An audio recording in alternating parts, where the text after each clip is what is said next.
K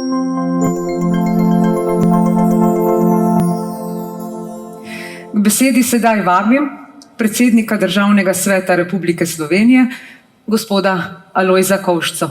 Izvolite.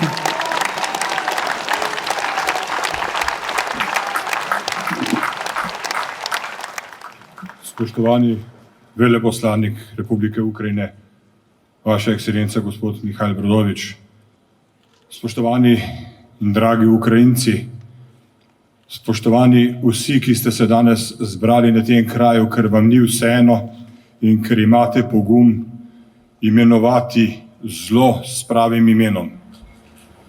Danes smo tukaj zato, da izrazimo solidarnost z ukrajinskim ljudstvom, ki je žrtev kriminalnega dejanja, agresije, zločina proti vsem mednarodnim dogovorom in vsem pravilom mednarodnih odnosov.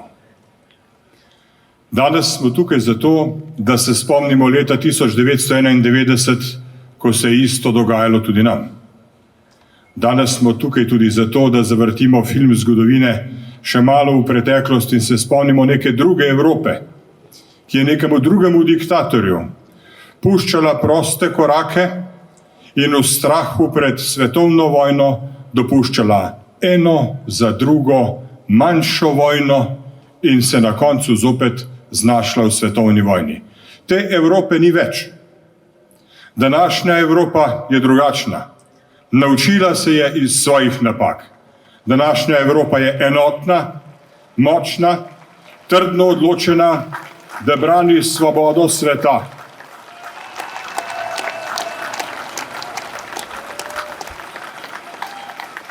Današnja Evropa pozna ceno svobode.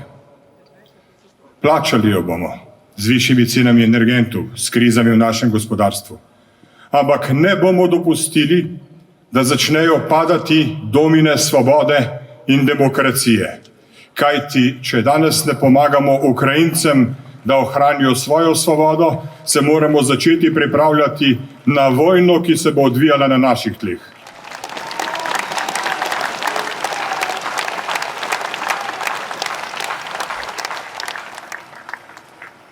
Vojna ni bila nikoli rešitev. Mir se ohranja v dialogu. Ampak svoboda se pa vedno brani z orožjem. In vsako ljudstvo ima pravico do svoje svobode in naša dolžnost je, da vsakemu ljudstvu pomagamo z vsemi sredstvi, da ohrani svojo svobodo.